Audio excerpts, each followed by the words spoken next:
Hello and good morning, everyone. Let's pop this light on.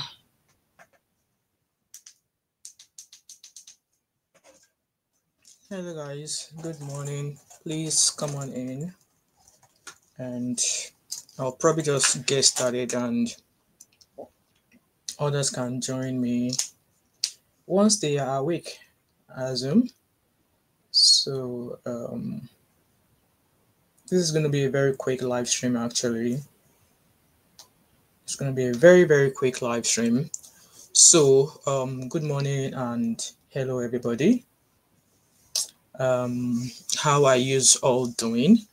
I was actually going to do this video yesterday, but I was a bit all over everywhere, and I just thought it's high time we talk about this, because obviously I'm in the UK, and the government of the country where I'm currently residing has now declared about 20 Nigerian states as unsafe.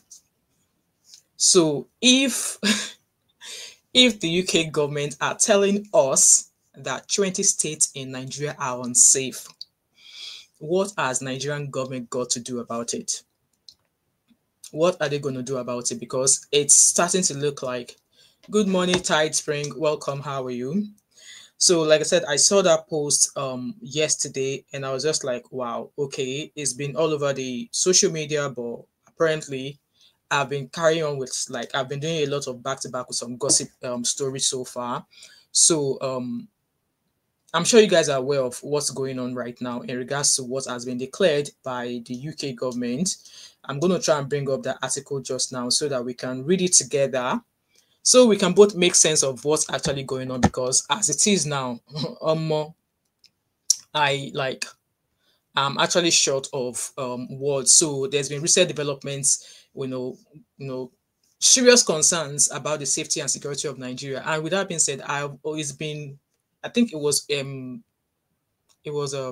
how many days ago? It was approximately a week yesterday that I returned back from Lagos, and I have to be honest with you guys.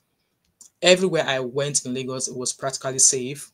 Like, it was like my journey throughout Lagos, Ibadan, it was safe. Like, I did not have any reason to fear being in Nigeria or being in Lagos.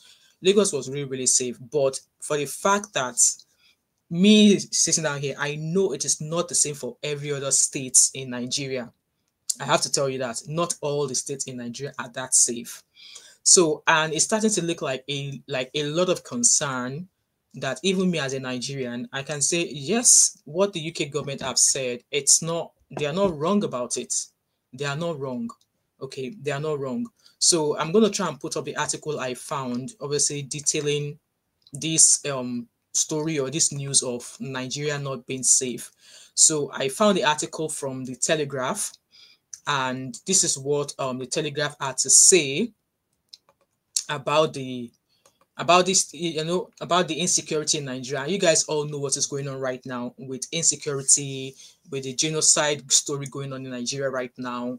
And I can categorically tell you that at least out of 100% of Nigerians, 85 of Nigerians want Trump to come in. See those ones that are saying, oh, we don't want Trump to come. I believe they are enemy of progress. I believe they have some sort of hand in all of this incessant and unjust killings that is happening in this part of Nigeria.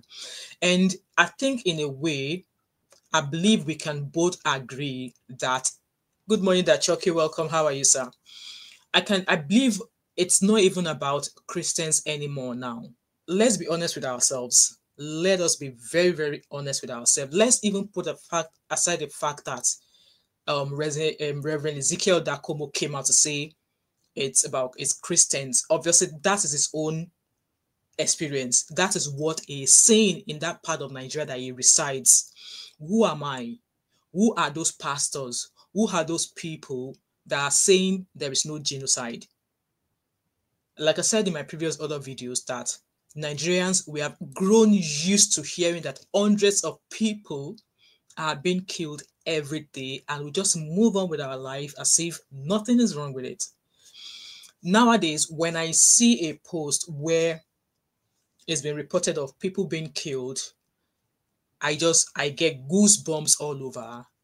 My emotions are everywhere. Like I cry because I know those lives can never ever be brought back again.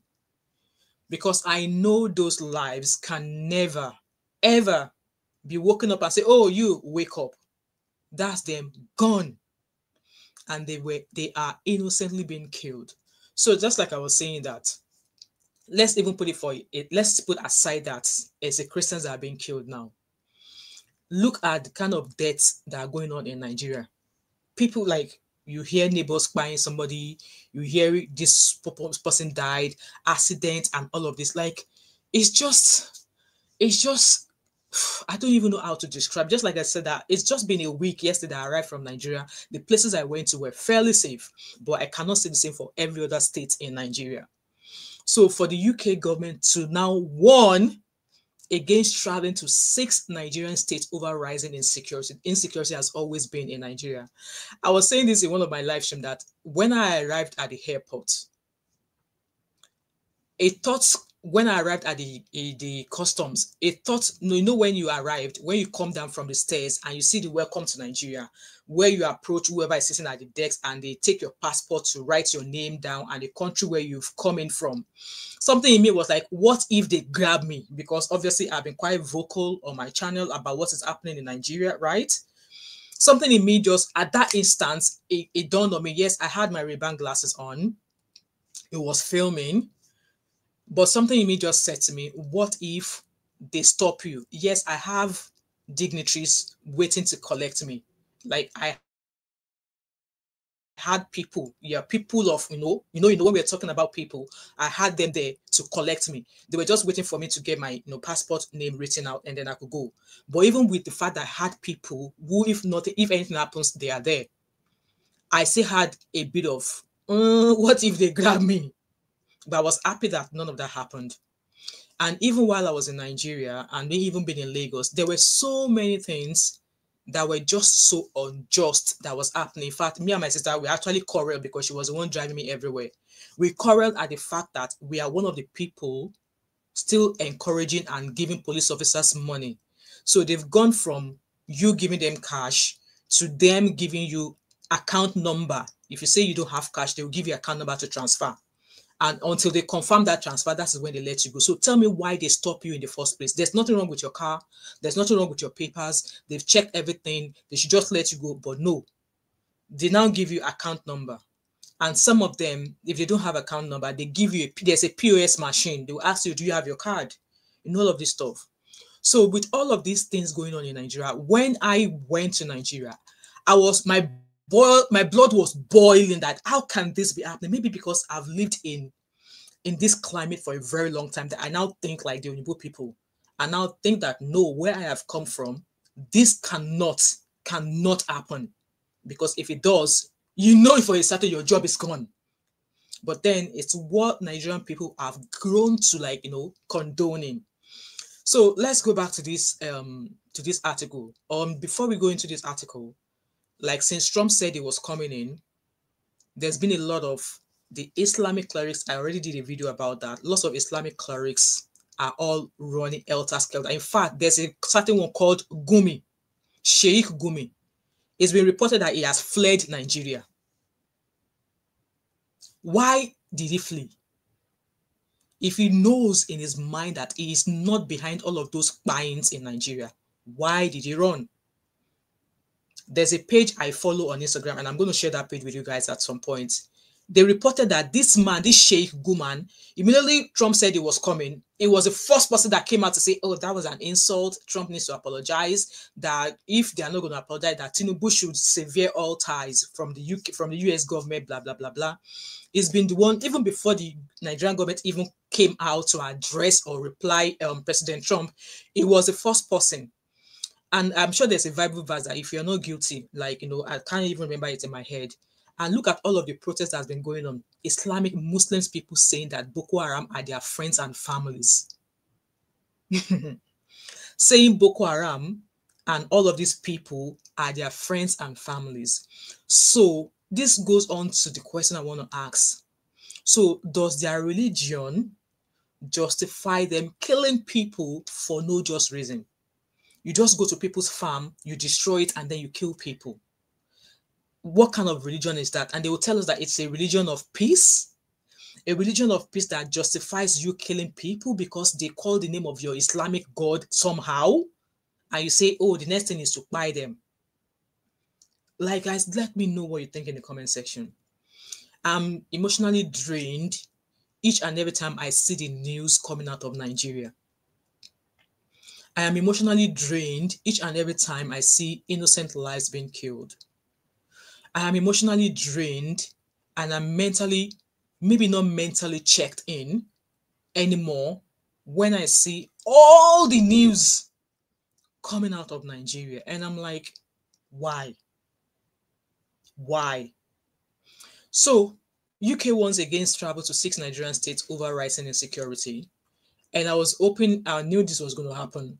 It was just a matter of time. So this was reported by Telegraph and was reported yesterday. And it says that the United Kingdom has issued a new travel advisory warning its citizens to avoid several parts of Nigeria due to escalating threats of terrorism, violent crime, kidnappings, and intercommunal clashes. So citizens could be anybody. Even Oyinbo person, no born will make it enter anywhere, anyhow in Nigeria. Even as blacks, if you go onto Harrison Guamishu's page, you see all of the details, all of the record that's been keeping of kidnappings, even people being pied, even after they've already paid ransom and all of that. And those of us that are in diaspora, I'm being emotional right now, so you guys are going to permit me. Those of us that we are in diaspora, we don't know what God has done for us. We don't know what God has done for us. Because I just can't imagine living in Nigeria, especially now, let me put myself in this scenario now, living in Nigeria, in those states with 5 children, whom I know will go to school, and with all the things that has been going on, like as a parent, you're so fearful that when your child come home, you're so fearful that I'm praying that, oh, I hope these kidnappers will not go to schools, because all these kidnappers, they are almost everywhere in every city. Before we know it, they will start entering into schools and taking children.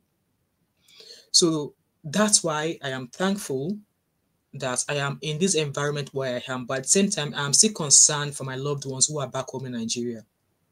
Yes, I might say Lagos is relatively safe. I might say Ogun State, Ibadan, because those are the places I visited that they are safe. With the way all of these Islamic crazy people are going on about it, they are going to spread to these cities.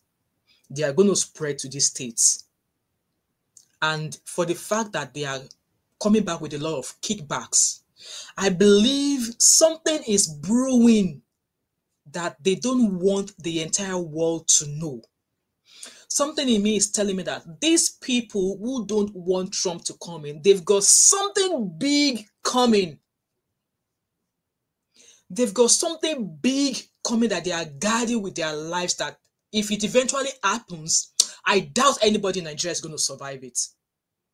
That's what's been going on in my spirit since they've all been coming out to say, don't come, don't come, don't come. That Chucky said, it's okay to be emotional. We are lucky. And I tell my kids, it's very disturbing today in Nigeria. Exactly. I agree with you. I just can't shake the feeling of that something is brewing that these people are planning. And I wouldn't put it past the Nigerian government knowing about it. Because how can we have a president? You've been struggling with these things. The previous presidents before you have been struggling with the same issue. And there's been reports that the US have been giving the Nigerian government multiple chances to sort this issue of terrorism and unjust killings. But our government did nothing about it. US government have been funding how to make sure they get rid of all of this terrorism in Nigeria. But Nigerian government they've not been forthcoming. So you can imagine spending money to get rid of something and you're not seeing results. How would you feel? And then Trump said he is coming. Some people are saying, oh, Nigerians can do this. Nigerians cannot do this. We are in Nigeria is a society whereby firearms are not, we can't openly have firearms. I mean, you can't carry firearms in Nigeria. And even if you decide to go apply for the license, do you know how much it costs? And I won't even advocate for carrying firearms in Nigeria. Like, even people who are in the US, they are regretting such action because we know what's happening with, having access to firearms. So I'm not even going to advocate for Nigerians being allowed to carry firearms. I'm not going to advocate. However, people have been saying, oh, Nigerians are the ones who can solve this. Nigerians are the ones who can solve it. How? Now, cutlass, you won't go carry, go 5 person, we get wow. And this kind of like reminds me, takes me back memory lane when the area we were living in Nigeria. I lived in Shangisha, not far from Magodo. And at some point, I think I was between the ages of maybe 14 and 15, we used to have a lot of robbery issues. Like, robbers would come and rob in the area. And anytime, so we have like night security. They call them Olode, like their security guards at night. So they will patrol the street, And anytime there's robbery going on, if there's robbery going on, they will blow a whistle to say robbery is going on. So in a way, they are encouraging people or maybe men or landlords who have the guts to come out and help. And my dad will be like, and obviously when we hear the whistle, we know a house is being robbed, because whenever we hear a whistle being blown, that's a nice security guard saying there's robbery going on. No, it's either you guard your door and your family with whatever you have. That is a warning of that whistle that is being given. And I remember my dad will be like, oh, I'm going out. He will carry his cutlass. And my mom will be like, you that you are carrying cutlass and somebody that is carrying a gun, come, who will fall first? Who is going to fall first? And my mom would plead with my dad, say, oh, no, don't go out.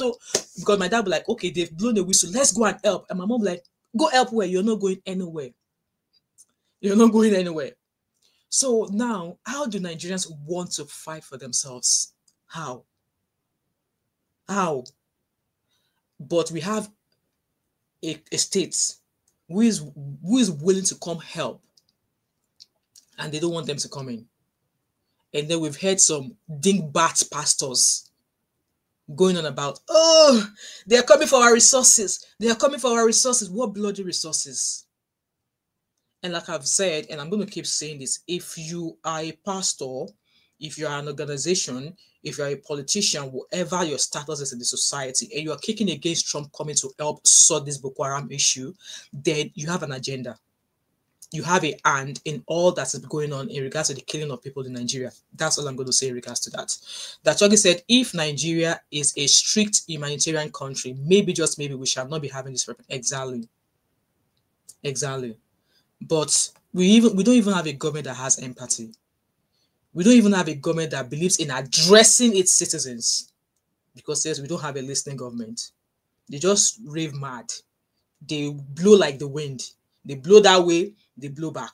They blow that way, they blow back. So when Trump said he was coming, all of a sudden, the soldiers are now saying, oh, they arrested 12 terrorists. They arrested 15 Boko Harams. When did they start doing that? When? Let me read this post and I'll try and round up. I don't want this live stream to be quite long. I just want it to be a short video so that people will be able to watch back. So the warning contained in the latest foreign travel advice published on gov.uk, cited on Sunday, was released by the UK Foreign Commonwealth and Development Office. According to the FCDO, insecurity is worsening across Nigeria, noting that kidnapping, violent crime, and intercommunal violence occur throughout all regions of the country. The advisory urged British nationals in Nigeria to exercise extreme caution, review their personal security arrangements, and have contingency plans in place. The FCDO advised against all travel to the following states: Borno, Yobe, Adamawa, Gombe, Katsina, and Zamfara. To be honest with you guys, I am never going to find my way in this country till I leave this hurt. I don't think anything's going to take me to this country. To these states, by God's grace, and I pray nothing is going to take me nor my loved ones to these states. And this also brought me back to where my two sisters were. That said, blow the whistle and bang on the gate for some areas in Lagos. So me saying that I wouldn't be anywhere in these northern states, This takes me back to when my two sisters were sent to the northern part of Nigeria for their NYSC. My mom almost passed out when she got where they were being sent. One of them was the one that got married recently. My mom almost passed out. I think one was sent to, was it Meduguri or something? I can't remember where she was sent to. My mom almost shite herself. She was like, no, you're not going. You're not going. My dad was like, oh, it should be fine that, she should just be careful that even the security, the government there will look after them. And I was like, if you guys know how much me and my other brothers, we had to pay to get them redeployed to a state that is not in the north. Guys, it was not easy. We had to go through some people to cut ties, people in the back to say, no. Both of them are Ijebu indigens. Why don't you send them to the state they originated from? They were born and raised in Lagos. Why don't you leave them in Lagos? Yes, they schooled in Ogun State. It's understandable if you don't want to deploy them to Ogun State because they schooled in Ogun State and they originated from Ogun State, right? Why not Lagos? Maybe not why not to some, Igbo land or something like that. Why to the north? We had to pay a lot of money and it was not cheap to make sure that both of my sisters were taken out of the north. And I was super happy that we're able to get that done. But on a normal day, I think when they are deploying NYSC students or members, they should redeploy them to their states where they came from originally. Don't send them to, you can't send a Yoruba girl to Igbo land. Don't send the Igbo girl to Yoruba land. That is my own opinion. You don't necessarily have to agree with me. But this is just obviously for the fact that they've mentioned all of these northern states, I would never, and I pray none of my family members find themselves in any of these states. I have a brother actually who resides in Abuja, and I'm still wondering how he freaking got himself there. Obviously, there are lots of people who are in Abuja right now, but I've never been in Abuja, even though lots of people are like, oh, that Momo 5, since you're in Nigeria, come to Abuja. I'm like, Abuja to come and do what? I don't have business in Abuja. So, yeah. The article continues saying that the advisory also warned that humanitarian workers, vehicles, and infrastructure could be targeted by terrorists and criminal groups operating in these areas. The UK also advised against all but essential travel to Bauchi, Kaduna, Kano, Kebbi, Jigawa, Sokoto, Niger, Kogi, Plateau, and Taraba State, as well as other suburbs of Abuja. Did you hear? As well as other suburbs of Abuja within the Federal Capital Territory. Violent crime, often involving firearms, has increased and spread from the outer suburbs to more central, wealthier areas of the city, the advisory said. British government staff in Nigeria have reportedly been restricted to travel within central Abuja, while the FCDO also warned of protests in the capital that can turn violent without warning. Monitor local media, avoid demonstrations and large gatherings, and follow instructions from local police and security officers. Police, even instruction from local police is not no. The advisory painted a particularly grim picture of the northeast, where military operations remain ongoing in Borno, Adamawa, and Yobe states, warning that retaliatory attacks are still possible. British nationals in Maiduguri were cautioned that if the security situation deteriorates further, evacuation could be extremely difficult. And yes, I love that they are letting them know now that so that it will not be a case of they abandoned you. In the southeast and south-south, the FCDO advised against all travel to the riverine, I can't even pronounce English, areas of Delta. You guys remember what I said about Harrison Guamishu. It's been going on about with all of the various kidnappings. So Delta, Bayelsa, Rivers, Akwa Ibom, and Cross River states, warning that militant groups remain active across the Niger Delta and have previously attacked oil and gas infrastructures. And yes, if there's any British people who are going into these areas, they are mostly into the oil and gas industry. That's why they'll be in those places, okay? There is a high risk of armed robbery, criminality, and kidnapping in the region, the UK government added. The advisory also cited secessionist activity in the southeast, noting that attacks and clashes between separatist groups and security forces are frequent, and while foreigners are not typically targeted, they risk being caught in crossfire. In the southeast, including Lagos, the UK described crimes as mugging, exiling. If you guys see the way I was carrying my bag, even though I was in the car with my sister the entire time, if you see the way I was holding on to my bag for like dear life, because I remember before I left Nigeria, I went to Idumota and I went shopping. My bag was slit. This is not the bag, but I just want to give you an example. So I carried my bag like this. So luckily I had other stuff in the bag, which meant that my phone, which is the most heaviest thing, was at the very bottom of the bag. So my cash was at the top of my bag, though I had like papers and stuff in my bag. So I was in the market and I was just like, oh, let me get something from my bag. And then somebody tapped me and said, oh, madam, something's going to fall out of your bag. And when I realized it was my charger, they slit my bag from the underneath the bottom like this. Yes, they slit my bag underneath the bottom and they made away with my mobile phone. Then my mobile phone was a Nokia Motorola something very fancy Motorola mobile phone like that. It was a silver color. They took my mobile phone. They split my bag from the bottom. Do you know what saved me from not losing my money? It was because I had other stuff in my bag like paper, handkerchief. That was what saved my 100,000 naira from being taken from my bag that day. So yes, there's mugging, there's carjacking. And with that carjacking, I will quickly share an experience here. So I was in Ibadan to go see one of my sister-in-laws. So she told me what happened. So she was about to drop her kid, as kid attends one of these bigger schools in Ibadan. So she said what happened was that she drives a very big car, beautiful, fancy, big car.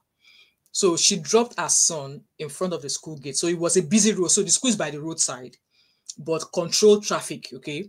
So she said immediately she stopped her car, her son got out of the car. Immediately her son got out of the car, somebody opened the car, the passenger side of the door, and came in and sat in front passenger side beside her and said, drive me to the end of the road there. And she was like, do I know you? Good morning, Chioma. She was like, do I know you? Why are you in my car? Get the freaking hell out of my car. And this is my sister-in-law that I'm talking about. She's a big madam. And when I told you, she's driving a Highlander. So immediately our son stepped out of the car to enter into the school gates. Somebody came in, opened the passenger side door, came into her car, sat down and said, yeah, drive me to the end of the road. That person could have a weapon. That person could potentially be a kidnapper, right? So she was saying to the guy that, who are you? Get out of my car. And while she was trying to speak, obviously she speaks very, very quietly, all this posh madam. She was like, why are you in my car?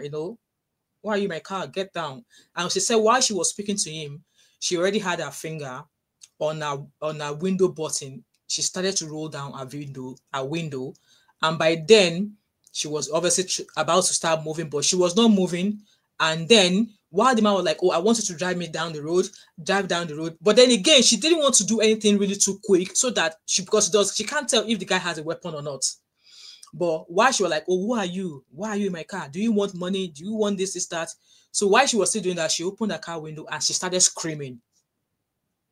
She started screaming. Like I said, it's a busy road early in the morning. People are dropping their kids off at school. She started screaming that, oh, somebody's in my car. I don't know him. Oh, this is this. By the time she did that, people came around. And before all the people came around, the guy already opened the door and ran. That could have been a kidnapper. If she was fearful, if it was a quiet, isolated area, she could have been kidnapped.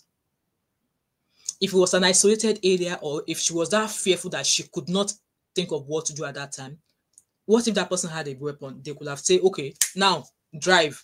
If you stop, I blow you off. So carjacking is happening, especially in Ibadan, and you have to be very, very careful if you are anywhere in that city. So that's the news there from the UK government about, obviously, they're telling us that there's kidnapping, there's mugging, carjacking, armed robbery as common, particularly in urban centers. And I'm not going to lie, it's the truth about that, okay? So now, with all of these things that have been going on, and I've already asked the people that are saying that, oh, Trump should not come. Okay, you're saying Trump should not come. Can you tell us how to get rid of this issue? Can you tell us how to get rid of this problem that is going on in Nigeria? Like I said, Nigeria cannot solve this issue. Nigerians, they are not going to do like the Nepalese. Nigerians cannot do like the Nepalese. They can't. So for those of you who are just joining us, the states that are considered unsafe, guys, I'm running up because I don't want to be here for a very long time. I want people to be able to watch this video back. The states that are considered unsafe: Borno State, Yobe, Adamawa, Gombe, Bauchi, Another one in the northwest area, you know, Katsina, Zamfara, Kaduna, Kano, Kebbi, Jigawa, Sokoto. And then 7 states in the northwest are flagged as no-go areas, which is in the north central of Nigeria. Niger, Kogi, Plateau, and Taraba states. So which means that 4 out of 7 states, territories, including FCDO, North Central, are considered unsafe. And the southeast and the south side Nigeria, you know, are being advised to be very, very careful about traveling there. Abia states, you know, Non-Reverend, Bayelsa, Rivers, Anambra, and all of these places.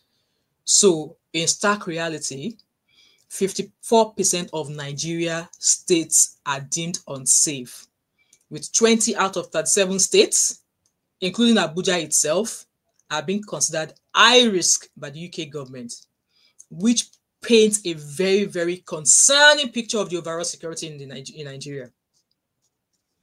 And what are the complications? I mean, what are the implications and the concerns here? Failed government, foreign direct investments, you know, investments are unlikely to pour money to a country where security is a major concern. Oyinbo that want to come and invest now, if they hear of this kind of things going on in Nigeria, do you think they want to come and spend their money in Nigeria? I doubt it. And with this travel advisory, it's going to deter foreign investors, you know, and it's definitely going to hinder the economic of Nigeria at some point. I said earlier on failed governance. The primary purpose of any government is to protect the lives and properties of its citizens. But what is our government doing? With such a large portion of our country, Nigeria, being deemed unsafe, questions about the effectiveness of the current administration is fulfilling, you know, its fundamental duty. People are saying that Tinubu is not working. And yes, people say, oh, don't blame the government. Nigerians are to be blamed as well. Yes, Nigerians are to be blamed because they vote in somebody whom they were not sure was going to be able to do the things for the government, for the people. Weak institutions, you know, they are lying issues such as weak law enforcement. I was just talking about Olokpa, Nigerian police that are asking you for cash. If you don't have cash, they give you POS. If they don't have POS, they will give you account number. I start with law enforcement police officers that we want to entrust our lives into their hands. We don't have a functional justice system. Our judiciary system is non-existent. Government impunity. All of these things is contributing to everything going on in Nigeria. And people that are saying that, oh, only Nigerians can solve this. That Chucky said, let me put a smile on M5. Nice pic from 8 years ago. Bring back the chubby. Actually, I saw that it was Facebook that reminded me about that picture, and I was like, I think I prefer my chubby self. But no, you know, no. I was like, that was 8 years ago, and 8 years ago, I was, how old was I? I think I was 32. Was I 32? I think I was 32 or 34 8 years ago because I'm 42. You know what? It's better I lose this weight now, and I'm super happy at the weight I am right now because the older you become, it gets more difficult for you to lose weight. So I'm at an healthy weight just now. See that chubbiness of me? That time I was working at Sainsbury's and I would eat anything and everything. And I actually love my chubby self. When I saw that picture, I was like, wow, I've actually lost a lot of weight. But yeah, I love my chubby self then, but not now. I've learned to find out that I know the older you become, it gets very difficult for you to lose weight. So that Chucky, you won't see any more chubbiness of me. You won't see any more chubby face of me. So just before we go, there's a video I want us to watch. It's about Pastor Paul Eneche. Let's see if I can upload that video instead of me playing it on Instagram. Let me see if I can upload that video. Obviously, it's been said that Pastor Paul Eneche, freedom. It's been said that Pastor Paul Eneche has been one of the pastors that has been outspoken about all of this injustice in Nigeria. I only just came across it yesterday. And there's another Dutch, like the Dutch bag pastor, which we're going to watch his videos as well. And yes, people came for him. But I'm going to play one those videos one after the other. And then I'll round up this live stream because I have videos to edit. So let's start with the video of Pastor Paul Eneche, okay? Hello, Oyade. Oyade said, it's okay to come out, but how do they pinpoint the location of the terrorists when they're clearly embedded and well inserted within the community? Tell me how the people they are trying to protect won't die. You know what? the information that the US have been gathering, you all know how information goes. So one thing that Harrison Guamishi started doing, he started using all of these, what was it called? Drones. And you know the US, they don't have to be on ground to get detailed information. They don't have to be on ground. And if you've been seeing some of the videos that have been, if you've been seeing all of the videos that have been going on, that have been addressing all of the issues going on in Nigeria, if you hear the details and facts, you'll be like, how did they find all of these things?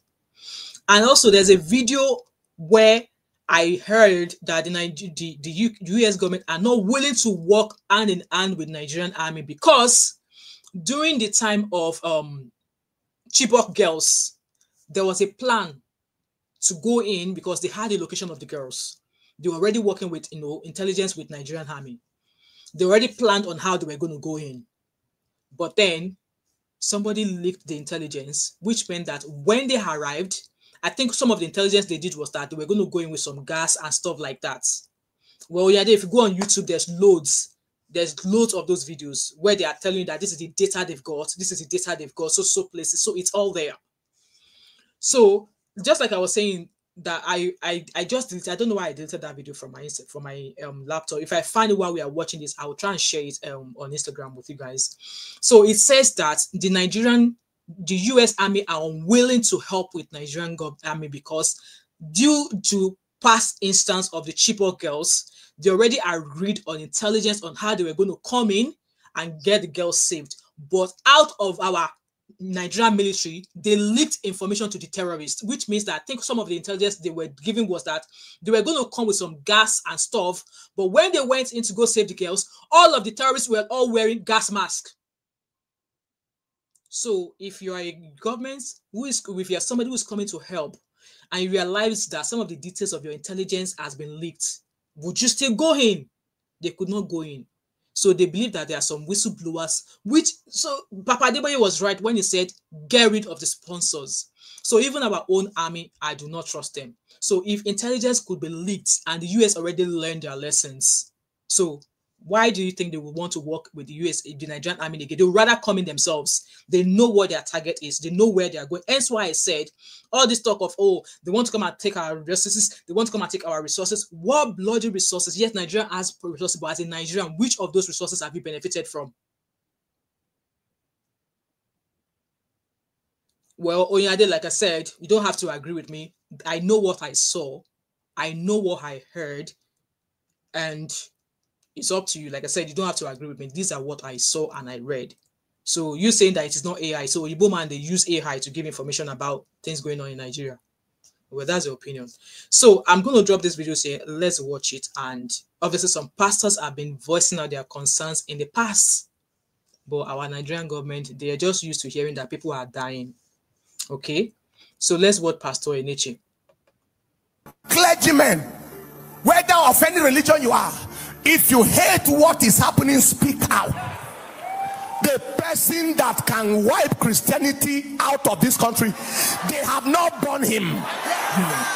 As a nation, we are at a very, very critical junction. Everybody is aware that we are at a very, very sensitive junction. Now, the Operation Rescue, restore, and revive the nation's prayer. Let me forward Rescue. I am not talking of what we heard about. That's our praying going there. I'm not talking of what we heard about. I am talking of what we are eyewitnesses of.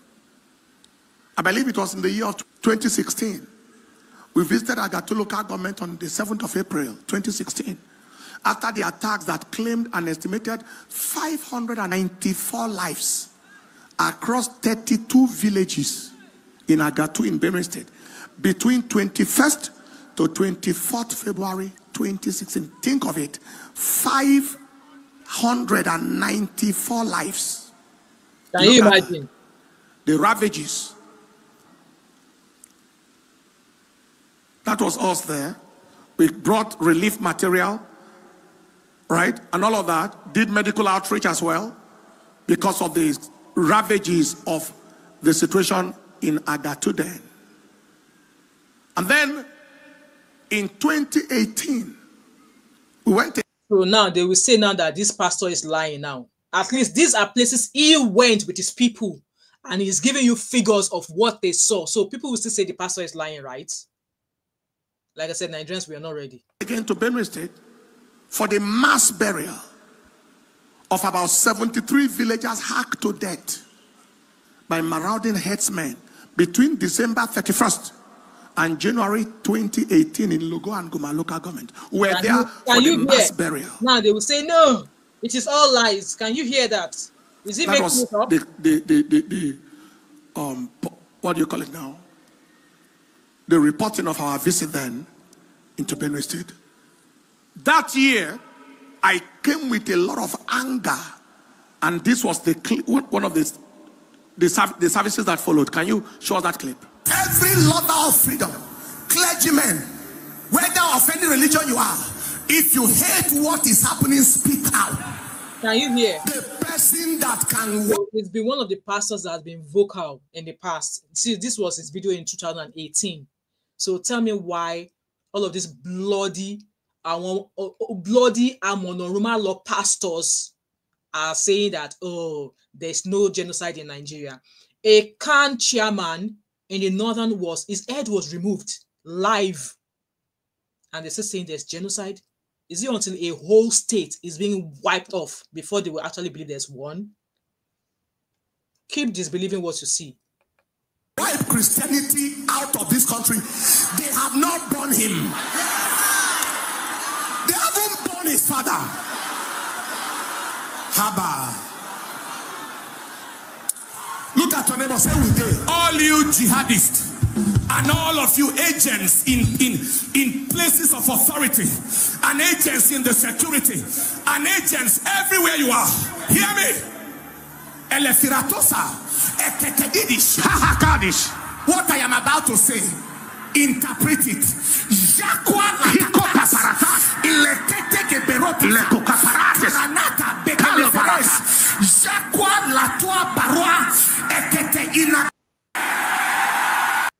God will begin to bury people.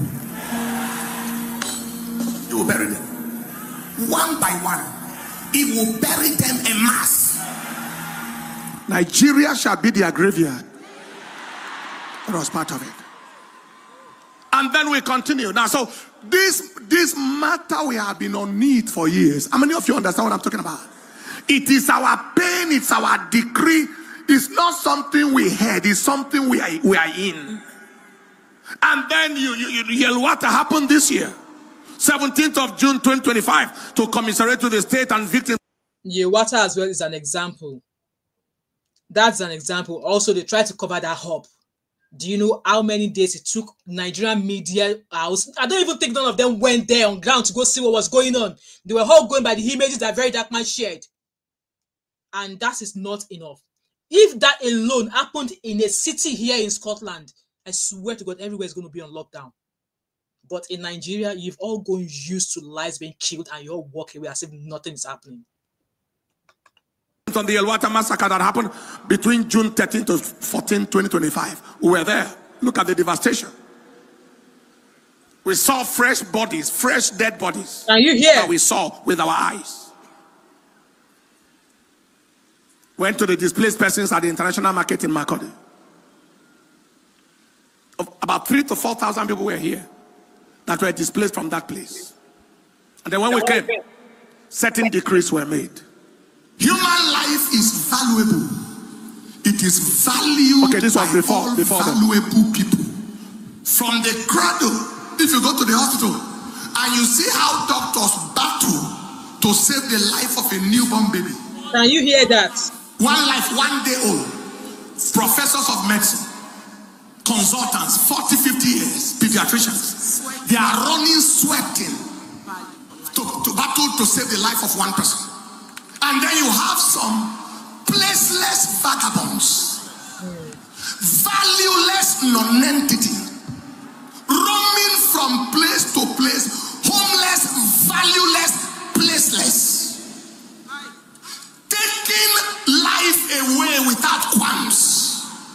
We are going to ask the God to whom vengeance belongs to arise and purge this land of this valueless useless entities, these worthless entities, this generation of vagabonds, Father, clean the land. He will clean Nigeria. Lord. Whatever you need to do, do it, Lord. However you need to move, Lord. However, the land of your fathers, no devil or group of devils shall take it. Let me say that the land of your fathers, no devil or group of devils shall take it.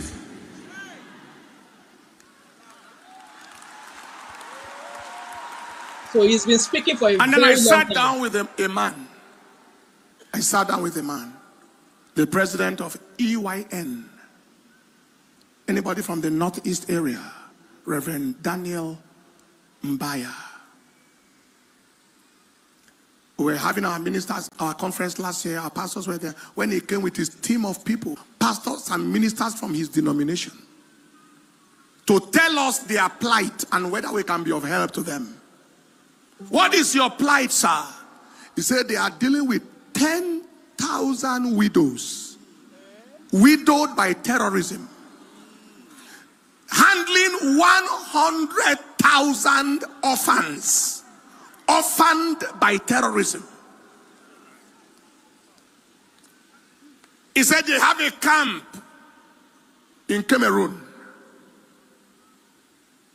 Goza is completely, literally emptied. About 30-something thousand people are in that place in Cameroon, he said, and 18,000 of them are their members, all cleared from their fatherland. We started to assist a little bit, in little ways we can that I will not mention, to assist with the widows and assist with the orphans.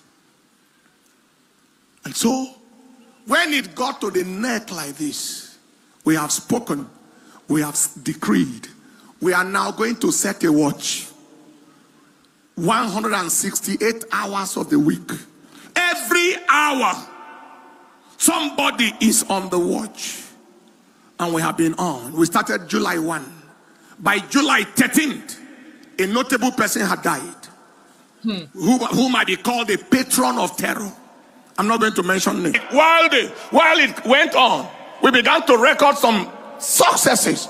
In the Northwest, in military campaigns, we began to record some successes to the stage where we are now, where you all know what is going on right now.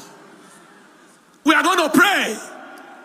Every agent of the devil in Nigeria, agent of bloodshed, you call them, they call themselves terrorists, they call themselves kidnappers, bandits, evil headsmen from hell, or jihadists. And the collaborators of them, and the sponsors of them, and those who imported them to Nigeria. I have bad news for you. Your time is up. Yes, sir. Stand up on your feet.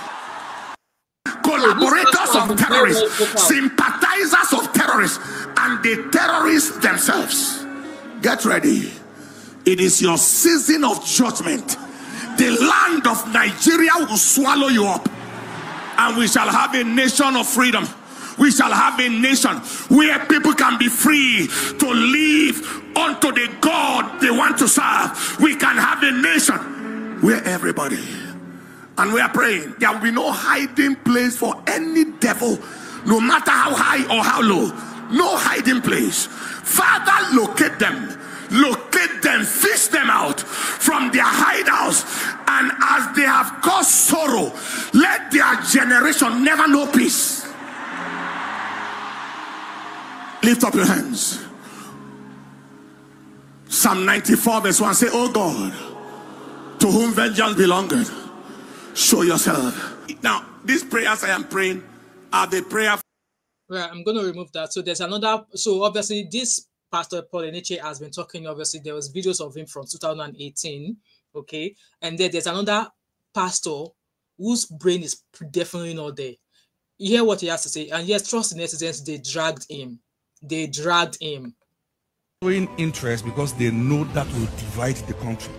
Then they can come in. Anywhere they step bonds. Any country that is richer than in terms of mineral resources than any country in Africa, it is Venezuela. Anywhere there is wealth, bonds. Be careful so that lest they seem to be bringing help, but the idea is to penetrate and keep you bounded.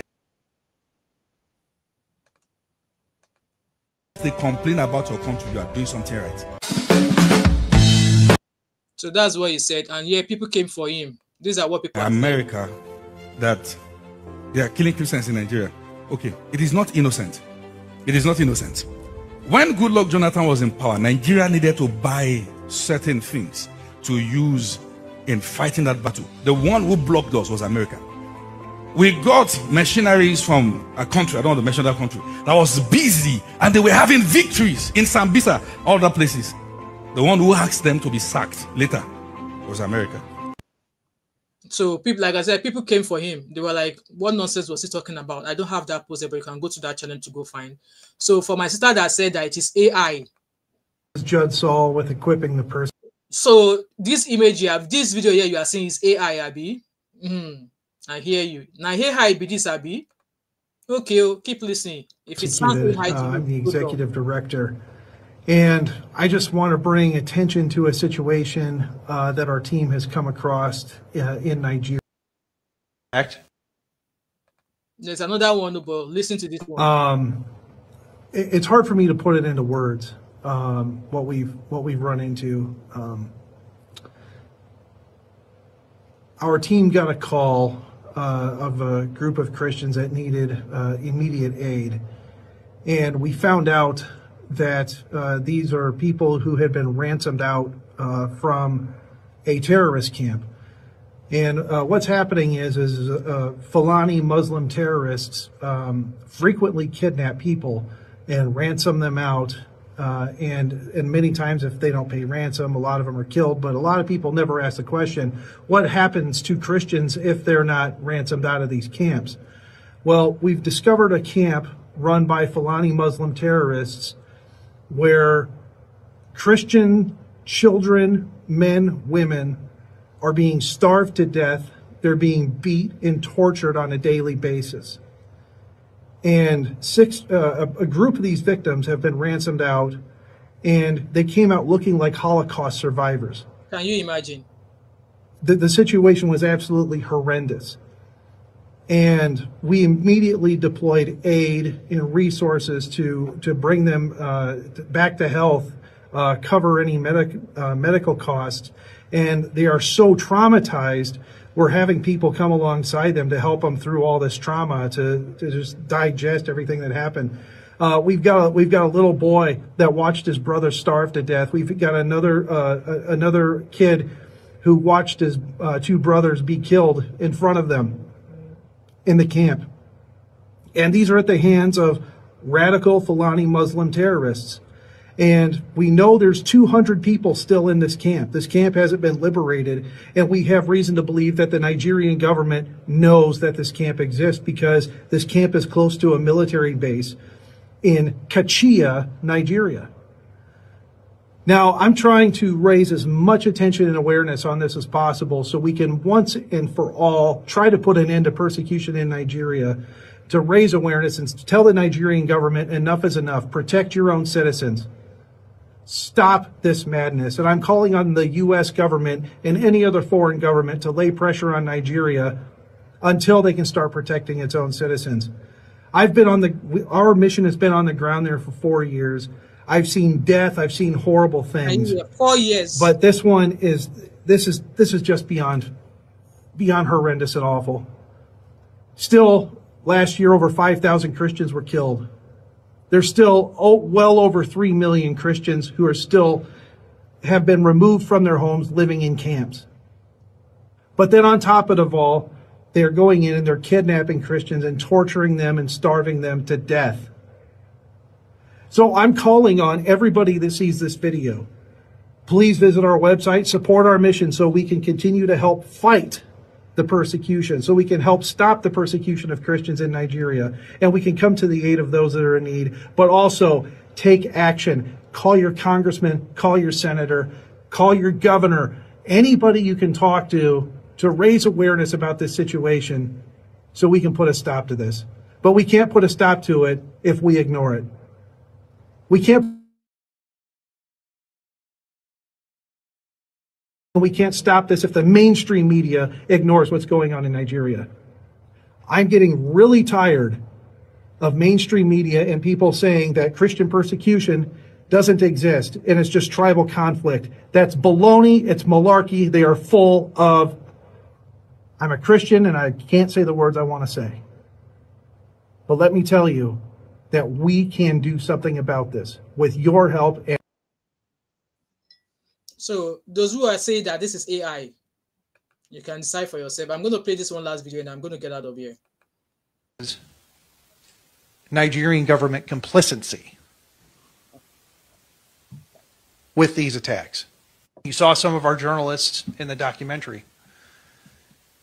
We wanted to be an organization that tells the truth about what's happening in Nigeria, hence truthnigeria.com. I want to just kind of let everybody know and help you understand how Nigerian news works. If a Nigerian government official does not call for a news conference, the event did not exist. So in order for the narrative to get to the mainstream media, get picked up by Al Jazeera, get picked up by CNN, everything else, it comes from a Nigerian government source. From the very beginning, they determine the narrative. The reporters regurgitate the government narrative. We decided to be a voice and try to help change that paradigm and created Truth Nigeria to document what is actually happening. How many of you guys know that there were 10 Christians killed in Kaduna just the other day? How many of you know that there were 30 Christians killed in Plateau just a week ago? How many of you know that besides the 280 Christians that were killed in Yellowwater on June 13th, we are now about over 500 Christians that have been killed total since Yellowwater? No one knows. The media is not reporting it. Well, that's why we formed Truth Nigeria, to talk about what is going on. But also, what we pointed out in the documentary that I'd like everybody to realize is that Truth Nigeria had information that the attack on Yellowwater was going to occur 3 weeks before the attack happened. Now, when we get a terror alert, we find information, we know attacks are going to occur, our method is we issue a terror alert on our website, truthnigeria.com, but we also immediately call the local authorities. We notify the Nigerian military, the DSS, the Nigerian government, to let them know this is what we found out, this is our intelligence. Now, a day before the attack, we got word that there's movement happening. They are mobilizing, and they are coming for Yellowwater. So the day before, our team notified the government, the local authorities, the army, the police, and said, hey, there's movement, they're coming, watch out. What happened? Absolutely nothing. The government stood by and did nothing with advance warning multiple times. In fact, there's a military fob with soldiers that was less than a kilometer away while the attacks were going on, shooting warning shots in the air, but did not engage the terrorists as people were being burned to death, hacked to death with machetes, and being slaughtered. So guys, that's all I've got to share with you. And obviously there's been a report that the Reverend Ezekiel, who came out with all of these news, there's been a report that he was kidnapped, but that's actually not true. I think obviously there's a report saying that he was kidnapped, but according to this post from Barrister Street, they said that just to further clear the air about Apostle Ezekiel Dakomo's whereabouts, he was in church this morning, which was yesterday, and even addressed the situation himself, putting rumors of his disappearance arrest. Yes, obviously they are looking for him, but obviously they are trying to ensure that he is safe. And also the man, the Sheikh Gumi that I told you about, this Sheikh, they said he has left Nigeria. And I just saw a post now that says that he has actually fled to Turkey. Sheikh Gumi, that's him there. That's the man. He was the first person that came out to start speaking against the US coming, asking the Nigerian. Look at him sitting with people. Look at those people. Who are those? Those people he's sitting out with weapons. They are not a Nigerian army, are they? They are not Nigerian army. So he knows who these people are. And he was the first person who started talking. And he is now left, he's fled.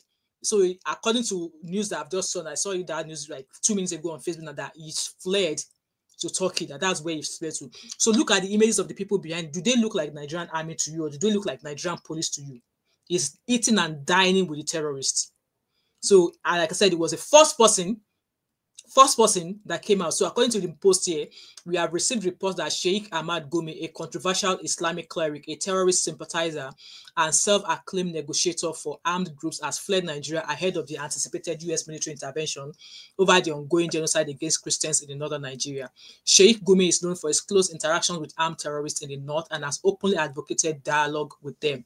He has been widely criticized for appearing to defend their actions, leading many to label him a terrorist sympathizer. Reports and public records show that Saudi authorities once barred him from participating in the Hajj pilgrimage in Mecca due to his controversial activities and statements. So if a Muslim country, if Mecca could bar him from coming to do the Hajj pilgrimage, then I don't know what else that needs to be said. If a certain religion country that he observes says that, no, you can't come into our country to do this, then I don't think there's anything else I need to say about him. According to emerging reports, Gumi is said to have fled to Turkey, though this information has not yet been fully confirmed. So this post was shared about 2 days ago. So he does aim with Tinubu. That's him with other further bandits. See him with people carrying weapons. That's the man. That's the man. Oh. Anyway, only I don't know how to say this in English, but Toba Dewaju Kotakpa, or how did they say? I don't know, but I'm just going to leave here. If you all are still believing that Nigerian governments are able to resolve this, good luck. Let's see how they go. Let's see how they go. With that being said, guys, thank you so much for being here, and I really appreciate you. So thank you, and I'll see you guys later. All right, bye.